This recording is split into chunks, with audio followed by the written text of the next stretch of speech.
और इतिहास भी गवाह है, सब मुसलमानों को पता है, तमाम भारतीयों को पता है कि औरंगजेब ने भारत के अंदर सबसे ज़्यादा जुल्म के बहुत सारे मंदिर तोड़वाए और मंदिर तोड़वा करके मस्जिदें बनवाई।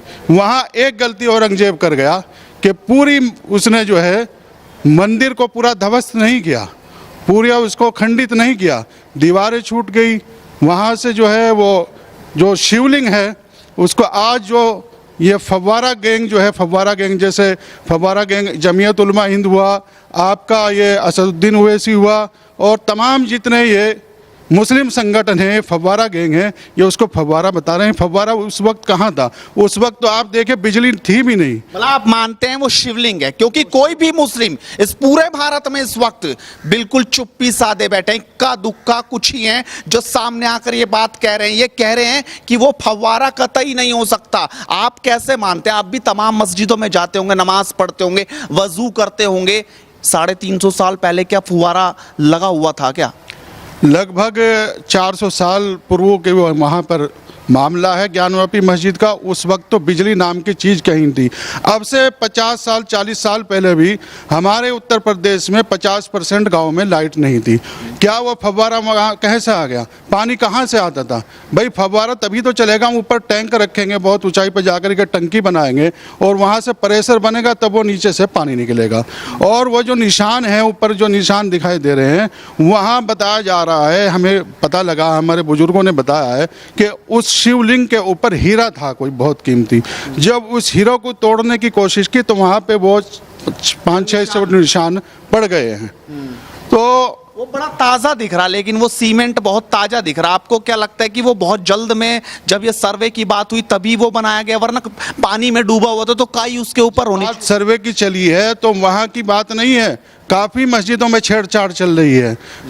संदेश दिए जा रहे हैं, मैसेज भेजे जा रहे हैं कि मस्जिद में कहीं इस तरह की कहीं अगर कोई निशान या कुछ सबूत हैं उस वक्त के, वो तमाम मिटा दिए जाएं। और मैं कहता हूँ, लोग कहते हैं हमें अब तक इतिहास में गलत पढ़ाया गया है, बताया गया है। पिछले 70-75 सालों में जो पढ़ाया गया है कि मुग़ल महान थे। मुग़ल महान कहाँ थे? इतिहासकार कहाँ थे? जो हमारे देश पर हमला भरे हों, हमारे देश को लूटा हो, वो इतिहासकार और महान कैसे होते हैं? अकबर को बताया गया है, अकबर द ग्रेट महान बताया गया, कैसे हो सकता है? जिन्होंने हमारे पुरखों का कत्ल किया हो, हमारे देश को लूटा हो, हमलावर रहे हों, वो कैसे महान हो सकते हैं? महाराणा प्रताप जैसे महापुरुष को घास की रोटी खाने पर मजबूर किया हो, कितनी अफसोस और घिनौनी बात है। अफसोस की बात है यार, आश्चर्यजनक बात है। जिन्होंने जो है जुल्म किया हो, कत्लेआम किया हो, निहत्थे लोगों का जो है वो कत्ल करके अपने जो है बादशाही के लिए सब कुछ किया हो और लोगों को जो है ज़बरदस्ती तलवार के बल पर या तो मरने पर मजबूर किया या इस्लाम धर्म कबूल करने पर मजबूर किया। कुछ लोगों ने जो है तलवार के डर से, दबाव ने अपनी उससे जो है वो इस्लाम धर्म कबूल कर लिया। ओवैसी कह रहे हैं कि एक बार तो हमें डस लिया गया, अब की बार हम डसे नहीं जाएंगे। कयामत से कयामत तक मस्जिद थी, मस्जिद है, मस्जिद रहेगी। कैसे देखते हैं आप उनके इस बयान को? देखिए, ओवैसी साहब को और सबको मिलकर के उस विवादित स्थल को जो है सौंप देना चाहिए था। अगर आप ज़बरदस्ती मेरे घर पे आकर के नमाज पढ़ेंगे तो नमाज नहीं हो सकती। वो तो दूसरों का पूजा स्थल है, तो सबको मिलकर के उस जगह को सौंप देनी चाहिए। वहाँ नमाज नहीं हो रही, लोग पढ़ रहे हैं ज़बरदस्ती, विवादित जगह पर नमाज नहीं होती। मुफ्तियों को जो है आगे आकर के इसका फरमान देना चाहिए, वहाँ नमाज नहीं हो सकती है।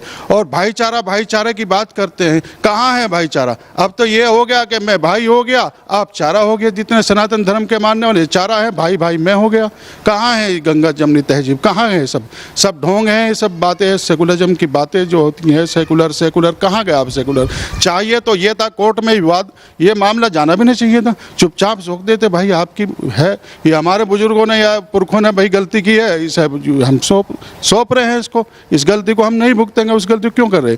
और उसने तो औरंगजेब ने ये सोचा था कि हमेशा यहाँ पर जो है वो मुगलों का राज रहेगा।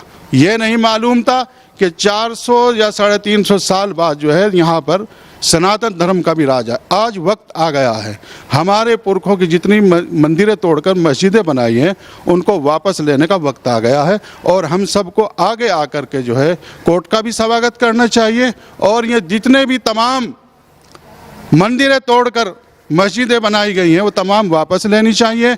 मैं तो कहता हूँ औरंगाबाद में जो शहर है, औरंगाबाद में जो वहाँ की जामा मस्जिद है, मुझे शक है वे भी वहाँ पर ज़रूर मंदिर को तोड़कर बनाया गया होगा। और आपके कर्नाटक के अंदर बीजापुर शहर है, बीजापुर शहर में भी मैं वहाँ पर गया था, मुझे ऐसा लगा है जो वहाँ की जामा मस्जिद है वो भी ज़रूर कभी मंदिर होगी और उस मंदिर को तोड़ करके जो है वहाँ मस्जिद बनाई गई है। मतलब आप ये मानते हैं